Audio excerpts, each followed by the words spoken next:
Artislas and Test Score go in. Next one to come up is Scipio. Smash It in the gate. The filly Super Speed. Here comes Tis Happy. And the last couple of horses moving in now. Uncle Dude and Snowdonia will complete the line. All in line and ready for the start. They're off in the Thoroughbred Aftercare Alliance. And Smash It is off to a good beginning. And there goes Kale's Angel now to grab the front, and Floodlights moves up into second. And then it's Chasing Liberty on the outside in third. Cavallo Bay moving in between horses in company with Mibago as they're tightly packed going into that turn. Sabretooth saves all the ground there, racing 4 lengths off the lead, just ahead of Test Score to the outside as they make their way around the turn. Then the filly Super Speed surrounded by Scipio and Tis Happy to the outside. Artislas in behind them, and then Uncle Dude, and at the back it's Snowdonia. They went 23.48 for the opening quarter mile. Kale's Angel and Floodlights noses apart on the lead. Chasing Liberty a length and a half off of them. Cavallo Bay taken to the outside for a clear run. Mibago splitting horses, and Smash It is down on the inside. Super Speed, the filly, just in behind them, needs a spot to go. She's in traffic there as they make their way into the turn. Then Sabretooth and Test Score to the outside. Tis Happy is next. They make their way around that turn here. On the inside, Kale's Angel, just a narrow advantage to Floodlights. Chasing Liberty comes up to them. And now there's 3 across the track. And then it's Mibago and Cavallo Bay. And they're coming to the top of the stretch. On the outside, Chasing Liberty runs up alongside of Floodlights and now takes an narrow lead. Cavallo Bay is asked to charge, and here comes Test Score 2 with a late rally. Chasing Liberty to catch. Test Score coming up the rail. Chasing Liberty, Test Score. Chasing Liberty wins it. Test Score was second, then Cavallo Bay, Scipio, and Mibago.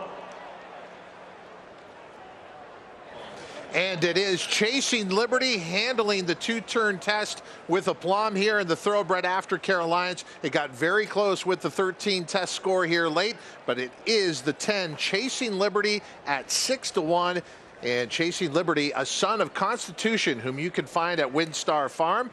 And on our set, the person who found the winner here, Gabby Gaudet. And Gabby, because we had confidence in you, we dedicated a camera the entire running here of Chasing Liberty. So let's watch our ISO cam on your eventual winner, as well as perspective where the rest of the field is. Look, this horse had brutal trips in the last 2 starts. Maybe not so much last time out, but definitely 2 starts back. And I also think the 2 turns made a difference because this horse could kind of get himself into the race. And Irad just absolutely nailed this ride. It was difficult, I think, to establish his position going into the first turn. He had to be a little wide and let him out a notch. But once he got into the pocket, he sat behind a duel, and it was a perfect trip, Christina. Garden trip for him in the end. And he got the jump on some of the closers in here, which really made the difference because you saw diving through to the inside in those Ammerman silks. Test Score with a big finish for Graham Motion, making it very, very close. But just enough to hold on. Chasing Liberty, the son of Constitution. He is now 3 for 4 lifetime. And Gabby with this one, at what price was he in the end? 6-1 on the heels of her 11-1 shot in race 3. And how about the 13 Test Score is second at 12-1. But the Thoroughbred Aftercare Alliance, an exciting finish here with Chasing Liberty holding everyone off, and it is Twin Creeks Farm who bred this horse. You may also remember them as the breeders of Tis the Law a few years ago. Is off to a very good start at stud as well. Our eventual post-time favorite here was the 3 Cavallo Bay at 3-1. The photo sign should be coming down here momentarily, and then we'll get the rest of the order of finish. But 10, 13, your top 2 finishers here, and good prices in back-to-back races here on this Future Stars Friday card. And Chasing Liberty showing, you know, both these horses here, your top 2 finishers, number 10, Chasing Liberty and Test Score. Second, number 13, you can win from the outside post. I mean, Test Score ran a huge race from way outside. He did. And there were also quite a few trouble trips in here. And I don't say that to take away from Chasing Liberty or the effort of Test Score, but it's something to bear in mind as we move forward through these Breeders' Cup races. 14 horses on this turf course.